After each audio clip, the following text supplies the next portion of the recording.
in Imagine the God of Heaven, I interviewed Santosh, who was a Hindu, grew up in India. The Hindu scriptures is all he knew. He said to me, I thought when you die, there's just nothing, or maybe you come back as another life form.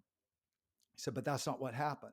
This brilliant God of light takes him to this place where he is looking out, describing what he told me was this giant compound. He said, but on the other side, your eyesight is like telescopic. So I could see the whole thing and I was up above it, but it's like thousands of miles in a square shaped, giant, gorgeous walls inside this beautiful grounds and buildings of otherworldly building material. I saw people in there and they seemed so happy. I wanted to be in there. And then I knew I'm looking at the kingdom of heaven. Four real pillars that I hear from friends and family about, why they choose to be atheist or they choose to be agnostic. And I think through NDEs, we can really address all those pillars. So the first one that I wanted to start with is the idea of geographical luck, as I like to call it. So, I was born in the United States. You were born in the United States. So we won the genetic lottery that we just happened to be born in a predominantly Christian country. So God favors us as opposed to someone who's born in Taiwan or someone who's born into a country where religion is suppressed and there's maybe more of a unified religion that doesn't involve having Jesus at the forefront. Why don't they get to experience the same kind of love of Christ? If God was really fair, if he was all loving, why would he allow that to happen? Yeah. But I think we see in some of the NDEs that you even talk about in the book that people can go their whole lives without knowing Christ. And that's not necessarily the case in the end, that they're automatically going to hell because they've never met Jesus during their life.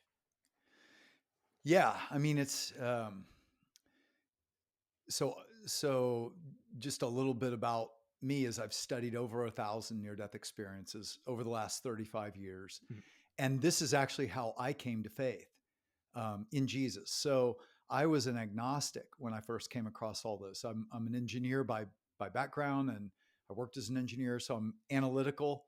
So I grew up in a Christian culture, hearing which America was, and everybody went to church, and I heard Jesus is the Son of God, and there's this God, Father, Son, Spirit, and all this. And I was just an obnoxious, like, well, how do you know?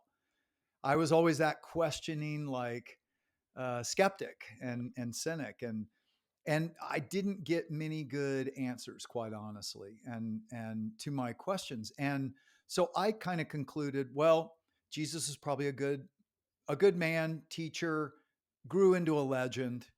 It's not true. He's not really the Son of God.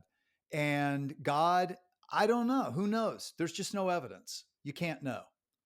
And so that's where I was when my dad was dying of cancer. And someone gave him the very first research on near death experiences. I picked it up and started reading. I saw it on his bedside table, started reading it.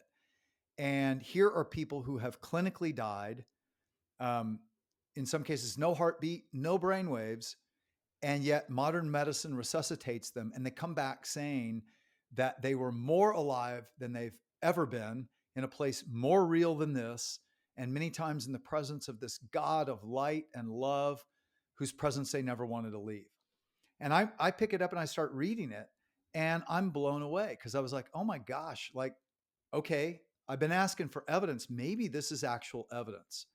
And it opened my mind. And because so many of them, in this very first study, and this is like 40 years ago, so many of them were talking about experiencing this God of light and love, and in some cases, Jesus. I started reading the Bible and studying it. And that's how I actually came to faith in Christ, is I saw that what these people are commonly saying and what the Bible seems to be saying aligns. Now, over the last 35 years, I've studied over 1,000 near-death experiences. And I went from a career in engineering, actually, to becoming a pastor, to help people who are skeptical or doubting or cynical, just like I was, create space where they can ask their questions and wrestle and struggle with them, because I did find amazing evidence. And I also found an amazing reality that I didn't understand. So to your question, you know, I over the years have interviewed people on every continent. So in this new book I wrote in last year, Imagine the God of Heaven, I interviewed people from every religious background, on every continent, and they are all experiencing the same God of light and love. And what I'm trying to show is that the commonalities and the attributes they talk about match what God has been revealing about himself throughout history. Yeah. And I think, to understand this, I think you have to understand that sometimes this idea in America has come across like, well, um, Christians uniquely are favored. God loves Christians more than all others, and if you don't know, then Yeah. kind of SOL. You're just in trouble, and and and so what I'm showing is that actually is not what God has been revealing throughout history, but it's also not what near-death experiencers are saying. Yeah. So, for instance, in Imagine the God of Heaven, I interviewed Santosh, who was a Hindu, grew up in India. The Hindu scriptures is all he knew. He was a manufacturing engineer. His uh, gallbladder erupted into his pancreas. And as a result, he was in the hospital. He had a heart attack. His heart stops. He hears code blue. He said to me, I thought when you die, there's just nothing, or maybe you come back as another life form. He said, but that's not what happened. Um, I was up above my body. I see my physical body there, but I was still myself. And this is a commonality of the near-death experiences I've studied. And he said, this brilliant divine light comes to me. And he said, this was a divine light. This was God. This was the ultimate authority I knew I had to obey, but I fell in love with this light because I knew it was for me and protecting me.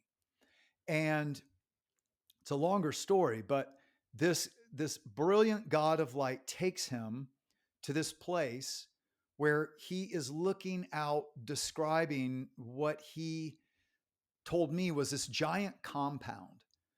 And if you've ever been to India, which I have because my church helped build a hospital Oh, wow. in India for people who couldn't afford medical care. And so I've been there many times, and they're these giant compounds. They're like high walled, gated communities. Yeah.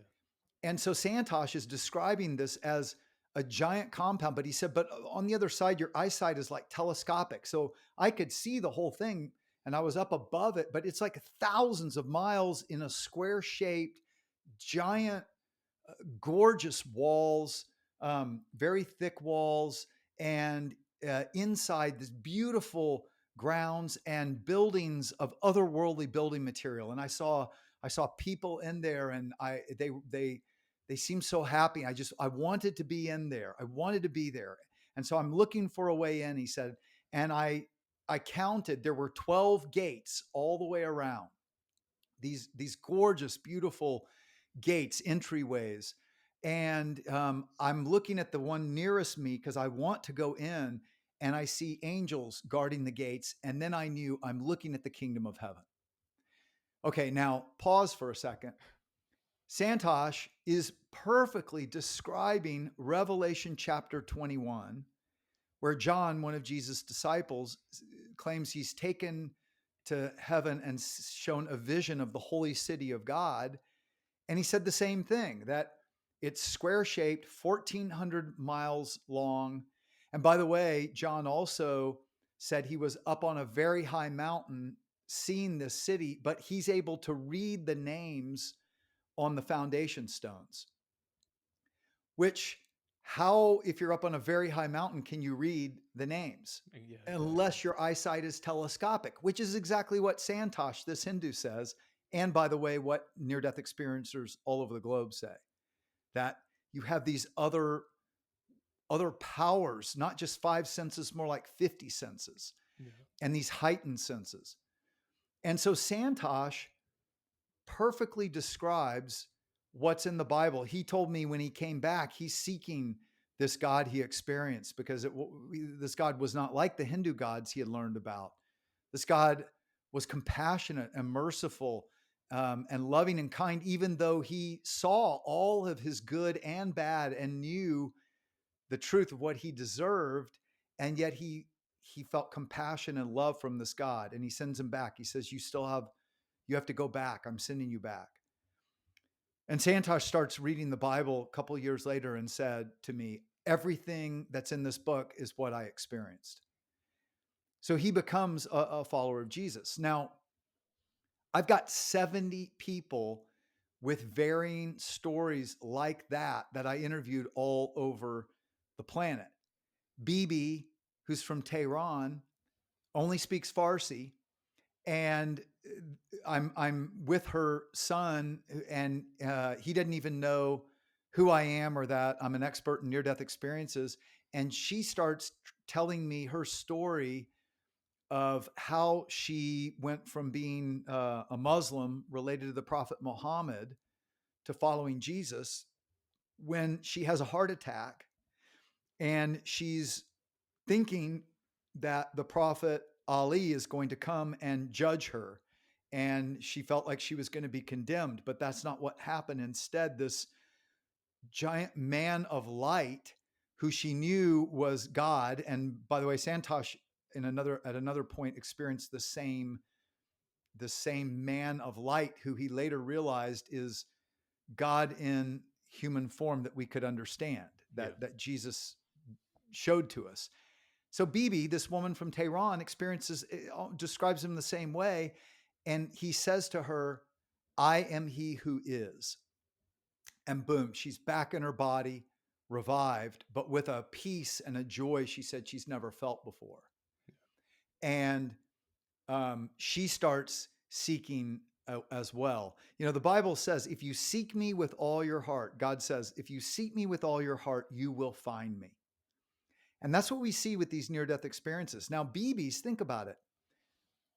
This God of light and love, and that's how many describe him all around the world, like a light brighter than the sun by 1,000 times, but it doesn't burn you up. It's not hard to look at. In fact, mesmerizing. Mm-hmm. And a love that is beyond the love of the most compassionate mother, the most caring father or grandparent, a love that is beyond love you could have for a child or for a spouse or a lover. It's like they say things like, take all the love you've ever experienced or wanted, multiply it by 1,000 and just keep it going. And that's what it was like being in God's presence. They never wanted to leave. Hmm. And so they commonly say things like this, but this same God of light, 3,500 years ago, Moses writes in the book of Genesis that he sees this brilliant light up on Mount Sinai, and he goes up and there's this light that's in a bush that doesn't burn the bush. And this light is God, and he knows this is God. And he says, who are you, Lord? And he says, I am he who is, or I am the self-existent one. Yeah. Exactly what Bibi from Tehran says to me in our century. And yet this is removed, by 3,500 years. And, you go on and you see Jesus comes along. And by the way, God in Genesis chapter 12 says he raises up Abraham and Sarah. In Genesis chapter 12, first couple verses, he says, I'm going to bless you, make you into a nation in order to bless all nations on earth. So what we sometimes miss, and what I think Christians sometimes miss, and that's what leads other people astray, thinking, that Christians are saying, well, God's for us and he's against you. And that's not the story of the Bible. The story of the Bible is God is the God of all nations, and he always has been. And everything he's been doing is for all people of all nations. So in Genesis 12, I'm going to bless all nations. And then all through the Jewish prophets, which by the way, many people think the Bible is one book. It's not one book, it's a It's a library. It's library. 66 books written over 1,500 years by 40 different people claiming that God is revealing things to all of humanity through them. And that's why they were going to be a blessing to all the nations. And one of the things was foretelling what God would do intersecting our world. So then Jesus comes into our world and he says things like, I am the light of the world. Whoever follows me will never walk in darkness, but have the light of life. And then when he claims to show his followers his glory, they say he took them up on a very high mountain and his face shone like the sun. Okay, so this man of a light um, is now appearing to all the nations. And by the way, in Revelation chapter 7, John also sees all the nations gathered around God's throne. He says, every nation, every tribe, every language, and every people group there worshiping God. So the thought that God is for some and against others, and certain people are just out of luck, is not actually the story of the Bible. Now, that doesn't mean people can't reject God. Mhm. But I think what the story is that near-death experiencers are confirming is that what God has been doing throughout history is making a way that all people everywhere can simply turn to him in their hearts. And if they want God to be God of their lives, and that requires us being honest. So, we've all done wrong, Mhm. right? And some people say, "Well, I'm a good person. I haven't done any wrong." And I always ask them, "Well, have you ever said I'll never, but you did?" And like, so you violated your own moral code. You can't even keep your own moral code, and we Yeah. and we adjust down, right? I mean, that Yeah. that was my life, right? Same. Is Yeah. is I just I had these standards, and then I violated them. I just lowered the standard. Yeah. and yet the heart and nature of God is to forgive and take us back so that we can walk in relationship with God through this life. And interestingly, that's exactly what these people all around the world are saying. To Santosh, the Hindu manufacturing engineer, Yeah. when he sees the Lord, um, he saw these 12 gates, but they didn't seem open to him. But when he talks with the Lord, he said a very narrow gate that was open that he saw into the kingdom, and he has a life review, and that's a commonality of near death experiencers. They again on the other side, time doesn't work the same way, and these 1,000+ near death experiencers I've studied and talked to, some have said, well, there is no time on the other side. But others have said, no, there's time, but there's all the time you ever need. So time doesn't work the same way. And interestingly, one of Jesus' followers, Peter, in the New Testament, in 2 Peter 3:8 says, to the Lord, a day is like 1,000 years, and 1,000 years is like a day. And that's exactly what near-death experiencers say. I re-experienced my whole life. Yeah. Was it, they're 30 years old. Did it take 30 years? I don't know. It seemed like an instant.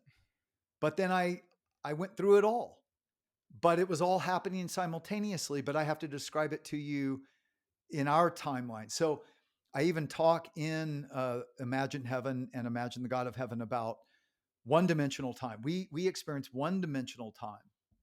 And so we can only move from one moment to the next in one direction. We can never go back. But if in the life to come, there's even two-dimensional time, at each point in time on our timeline, a second dimension of time would allow all the time to experience that moment.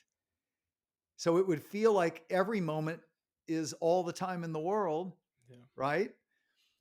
So that's what they're experiencing. And um, Santosh has this reliving of his life, and he realizes his wrongs, but he says to the Lord, Lord, forgive me, forgive me. He realizes.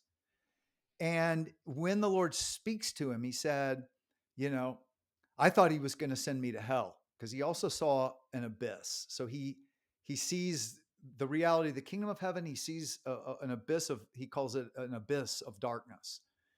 And he said, but the Lord had such tenderness in his voice toward me, such compassion, such love and mercy. And he said to me, I'm sending you back. And Santosh said, well, when I come back, Lord, how do I go through that narrow gate? I want to go into your kingdom when I come back. How do I do it? And he's thinking in his mind, which religion or which practice do I go to, church every Sunday? Do I go to this temple? Do I go to this mosque? And he's thinking religious practice, right? Yeah. And God says to him, no, I want relationship, not one day a week. I want to see how honest, how sincere you'll be with me. 24 hours, 7 days a week, 365 days a year. Walk with me. And, so what's fascinating is that is that is the core of what God is after. And I believe that what he did through Jesus was make a way to be just. So, when we're wronged, we want justice. We Yeah. want things set right. You stole my, you know, Porsche or Lamborghini or whatever. I want it back. Right. And we have that sense because God is just and created things to be set right. Yeah. But we've all done wrong. And so there's this tension, even in the heart and nature of God, of how does he set things right, and yet not, we don't have to pay the price of our own wrongs, which would be separation from the one who loves us most. Yeah. And so that is the whole story of what Jesus did on the cross, was to pay so that anyone, anywhere, at any time, in other words, God has removed every barrier between every human and himself except one: our pride. So if in our pride we say, God, I don't want you, I don't need forgiveness. For what? I don't need your leadership, I've got this. Then I believe God in love, because love requires free will. Yeah. Right? Like I can't I can't buy your love. You might love the gifts, but you might not love me. I can't force your love. I could put a gun to your head and make you do things, but that's not going to be love unless it's free. And we know that. And that's true with God. So God created us for his love and to love him back, and then to love each other out of that loving relationship.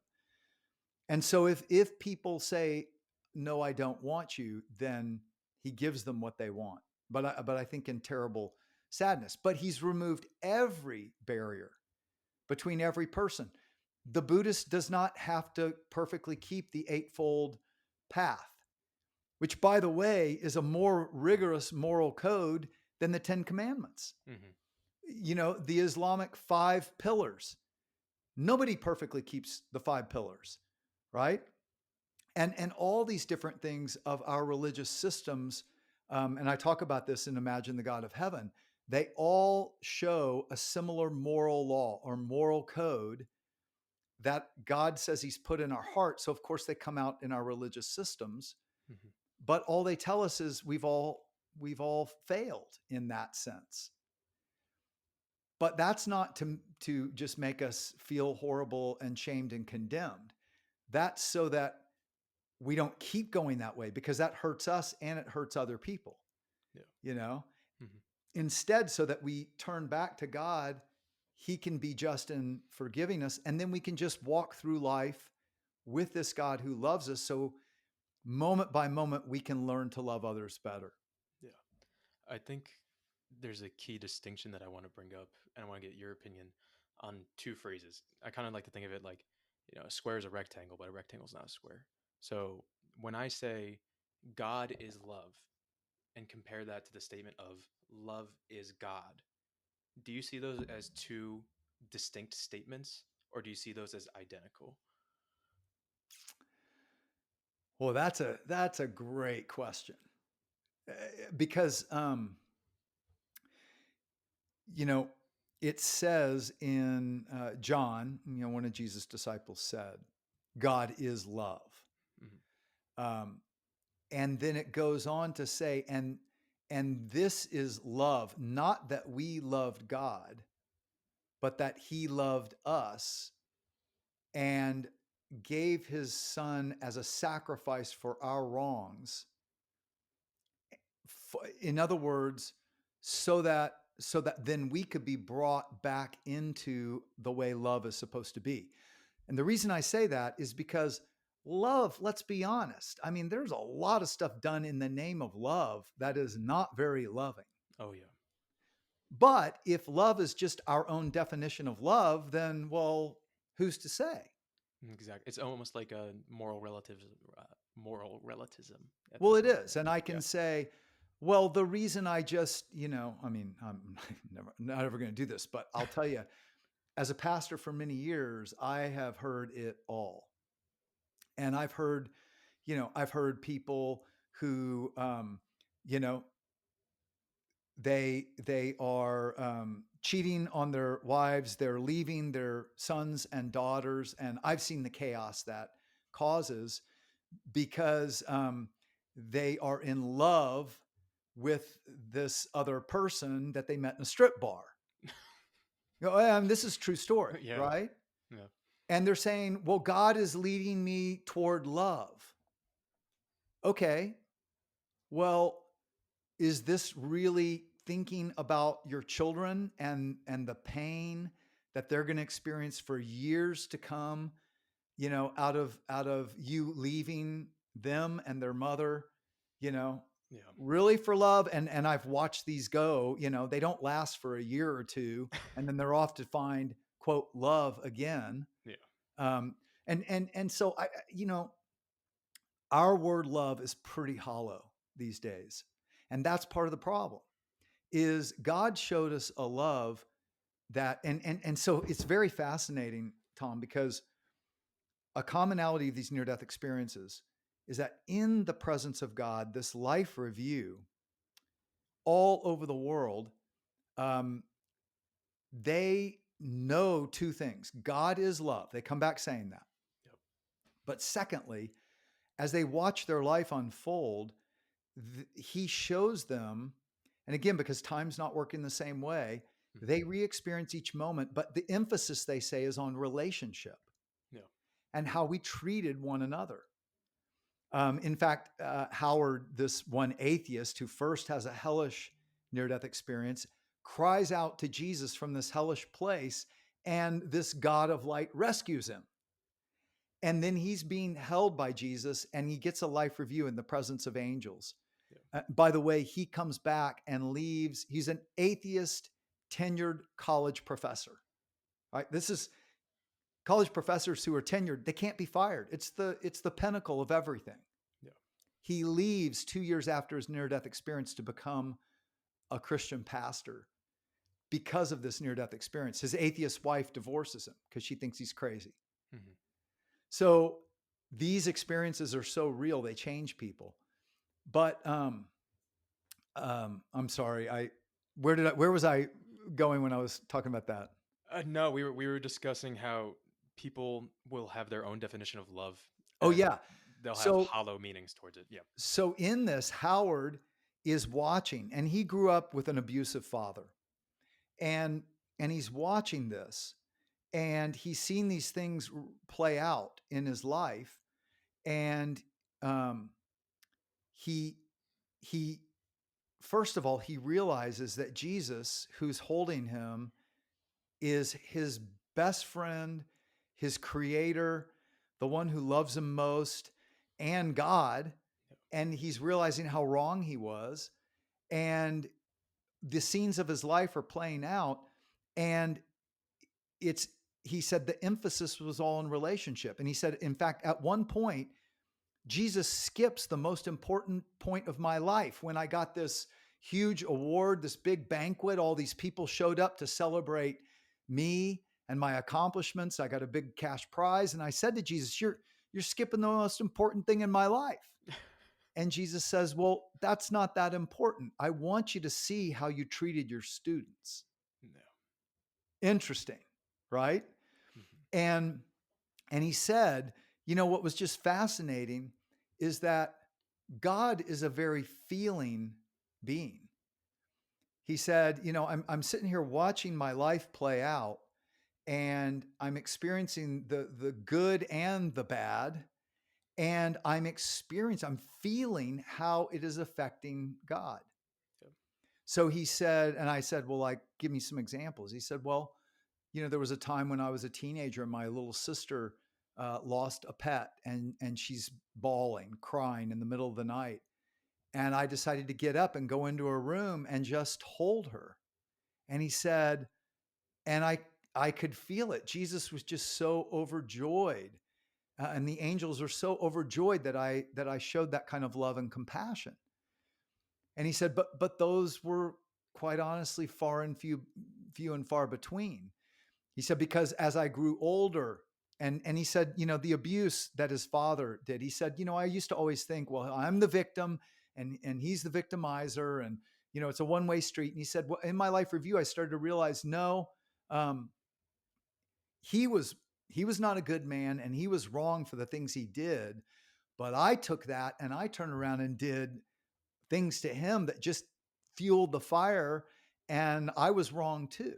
Yeah. And he said, I came to realize that every relationship is a two-way street, and we can only sweep our side of the street, right? We always want to sweep the other guy's side of the street. Oh yeah. But that's not what God wants. He wants us to sweep our side of the street.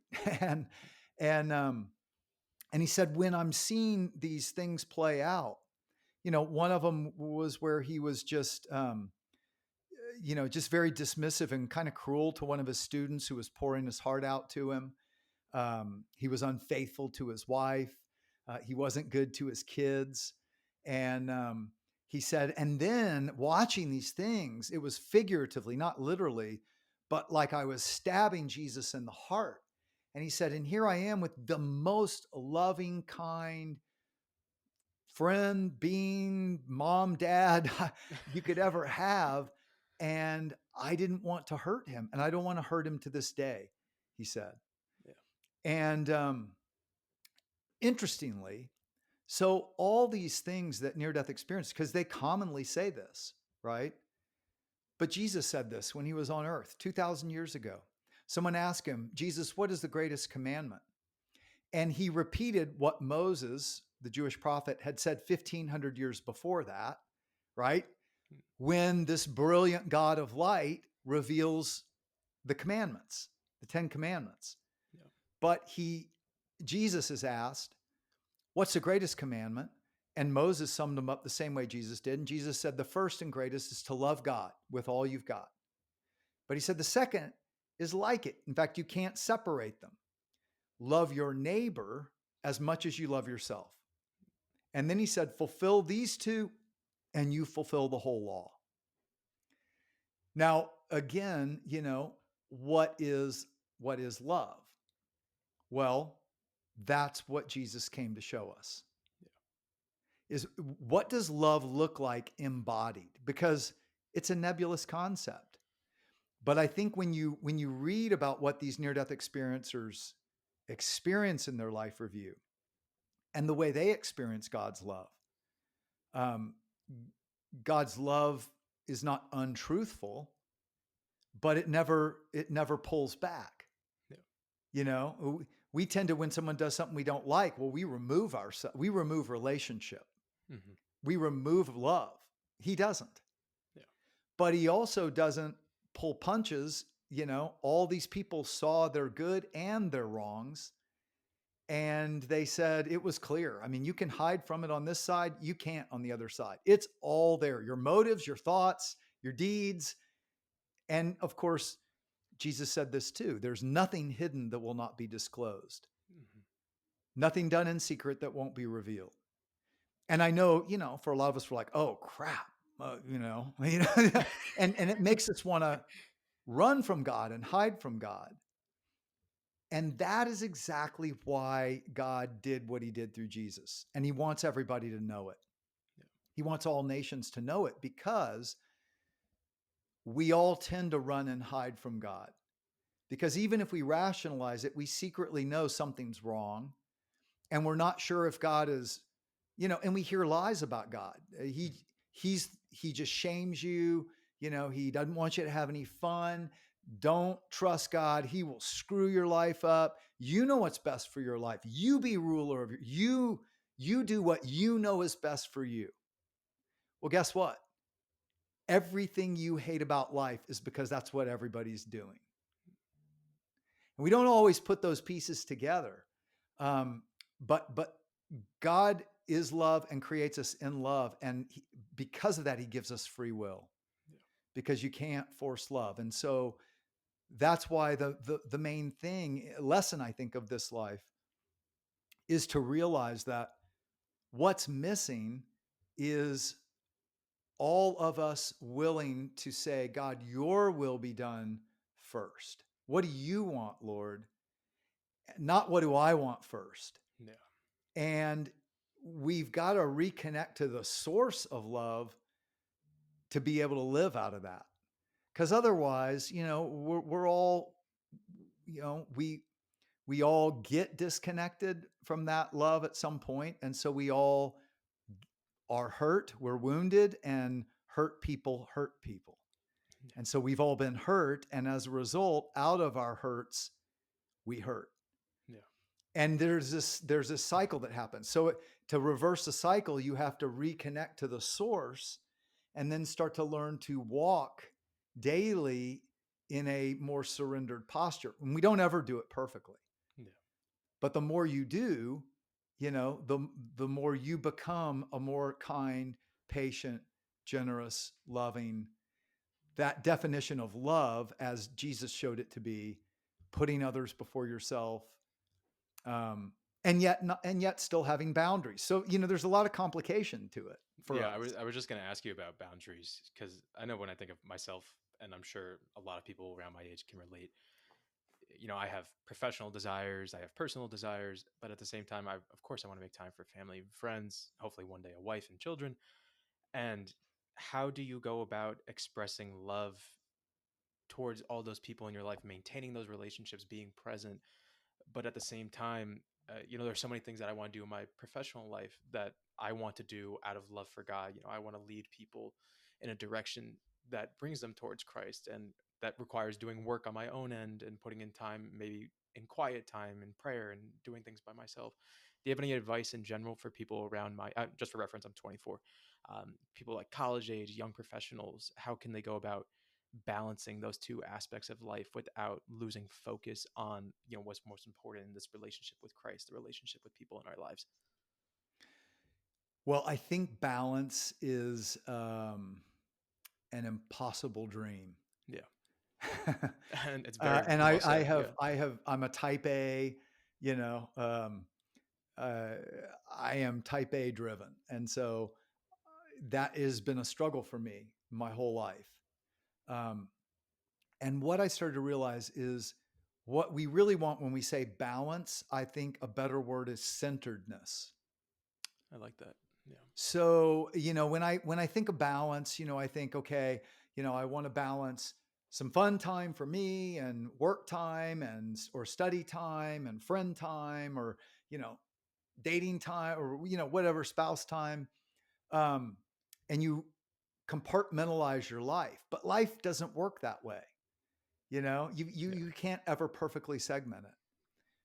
But what I started to realize is what you can do is live out of a more centered place.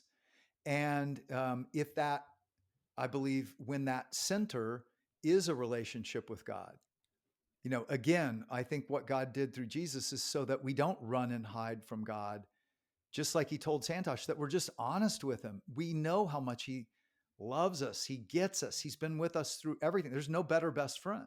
Yeah. And there's no wiser guide. And so instead of just immediately going our own way every day, we learn to live each moment of life, whether I'm at work, whether I'm at school, whether I'm in a fight with my significant other. Yeah, we don't ever think, yeah, God wants to be in that with you. Yeah. Now, many times, when I'm struggling with lust or an addiction, it's like, what? That's weird. Exactly. It's weird, and that's the problem. It should be normal. And there are times when, and it's been a spiritual journey for me. Like, I'm not perfect, and I still struggle. And at times, I've had to literally just go, Lord, you know what I'm thinking. I know it's wrong, but I want to do it anyway. So just help. That's all I can do. Just help me. Yeah. And it's amazing how that simple posture of the will of I want your help, even though there's also a part of me that I want to go my own way. And over time, even sometimes knowing that this is not best for me, which is the tension of the world we live in, right? Yeah. But I think what I was trying to show in the book Imagine the God of Heaven through these near-death experiences and what Jesus taught is that God is so much better, um, so much kinder, so much more understanding, compassionate, forgiving, but also truth telling, also loving, but not shaming and demanding and burdensome. And we tend to put that on God. We tend to put on God whatever our parents or religious figures or authority figures. We kind of put that face on God. And sometimes you got to get rid of that face of God and you got to get the right one. Yeah.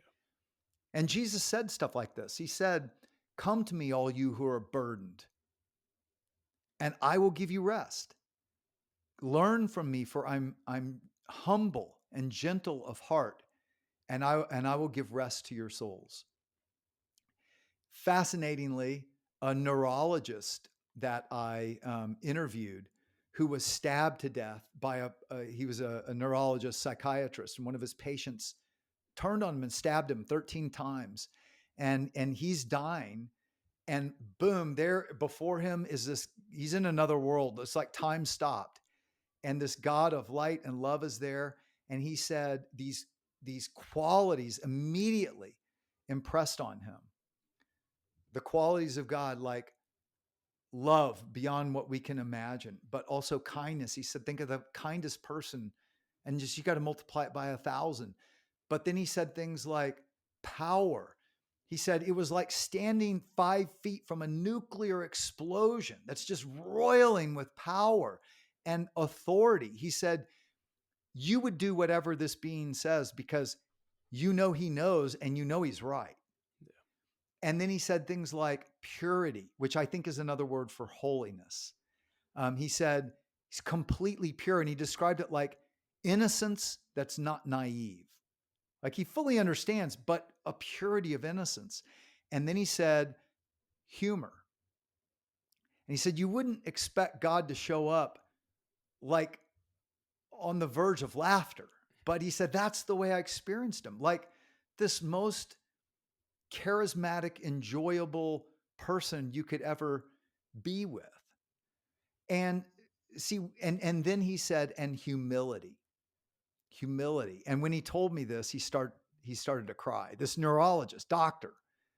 And he said, I've spent my whole life trying to prove my worth and how important I am. If I had God's qualities, I would be so proud. He said, but he's not.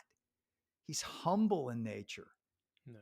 And that's exactly what Jesus said. And so I say that to say, we've got to get the right face on God. We've got to imagine God correctly, which is the title of the book, Imagine the God of Heaven. Because if we don't, we won't walk with God. We'll think he wants to burden us. He wants to shame us. He wants us to always feel guilty. And he wants to remove those things so you can actually become the best version of yourself. That's what he created you to be, the best version of yourself. Yeah.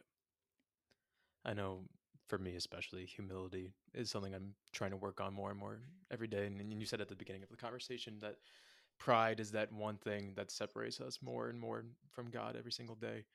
And I realize examples of humility in my own life, how my parents have set the example for me. It's been essential to understanding what it means to be unselfish, what it means to be caring, loving for sure. I was reading that your own mother, Martha, she was a volunteer at community church where you grew up, and I saw that she would take you guys sailing, and she would treat you guys to these very nice, family endeavors. Where I'm sure if she was to have a life review of her own, she would see those, those little moments in relationships. When you think about it now, in your position where you have two children of your own, now you're a grandfather. Um, how influential was your mother towards developing a sense of humility, and how have you tried to pass that down to your children, and now eventually as your grandkids continue to get older, teaching them about humility too? That's a great question, because humility is a weird thing, right? We can Mm-hmm. be very prideful about how humble we are. Yeah. Well, and it can trip us up too. So my mother, yes, she was, interestingly, when Imagine Heaven came out, she was on her deathbed, and so she did pass. I read the manuscript of Imagine Heaven to her, Hmm. and my sister was in the room at the time. And after I finished, took 12 days, and my sister said, "I want to go with her," because it is the life to come is so wonderful. But uh, we all have a purpose here. We do have a purpose. You have a purpose. I have a purpose. All of us. It's unique, and walking humbly with God is the way to fulfill that purpose. And I think there's two sides to it. So there's a false humility, which says, um, I had a friend who taught me to speak publicly, and I used to say things. Well, he would come up to me when he was teaching me how to speak, how to communicate, and he would say, "Man, that you did really well. That was a great talk. I love that analogy," and blah, blah, blah. And the truth is, I'm feeling really proud. And so I would say, "Oh, it wasn't me. That was God. That was just God. It wasn't me at all." And he said, "No, that was you. If it was God, it would have been much better. But you did really well." And the point is, we humility doesn't deny the good gifts God's given us. It can embrace those good gifts, and we can do things and be proud of them without being prideful. But the other side of that is we recognize that every good gift we've been given, and this life, and where we've been born, and the opportunities and the challenges, they are all gifts from God as we walk with Him. And so we can use them either to serve ourselves, which that is pride, Yeah. or in humility to say, "God, thank you. Maybe you have a great voice, I don't. uh, Thank you for this gift of singing," right? Yeah. And I want to accept compliments and just say thank you. And then I turn the compliment to say, "And God, thank you for giving me this gift. Let me use it in healthy ways." Maybe you have a gift of making a lot of money in business. Well, you can either use it for yourself only, or you can be grateful that God, wow, God's given me an ability to make money. And how can I not only enjoy life and provide for my family, but how can I be a blessing to people in need around me? Yeah. Right. And I mean, God gave me a teaching gift, but we all know there are pastors who have used teaching gifts and abused them, right? To power up on people or abuse people in the congregation, or take money, make money for themselves. I mean, or take that gift and say, "Lord, you gave me this ability. Help me to use it to point people toward you." So, Yeah. the thing, I think the best definition of humility is to see ourselves not as less than we are, as God has created us to be, and not as more than God has created us to be. Not better than because of the gifts He's given us, but not less than because He has given us gifts. Yeah. I think that's a beautiful way to end it. I I know certainly I find myself in the less than camp a lot where I doubt myself, I doubt my relationships with God. But it's a lifelong journey, It and is. it's conversations like these that really help me shape my perspective on my relationship with God, help me reshape my relationship with myself. And I thank you so much for taking this time today. Um, you got to check out the book. Everybody who's listening, watching, get it on Amazon, local bookstore. I know you're on Instagram. Is there anywhere else that anyone who's listening can go and support you? Anything that they can do to support you as well? Um, yeah, if you want to find out more, you can go to imagineheaven.net, imagineheaven.net, and all our stuff's out there. Awesome.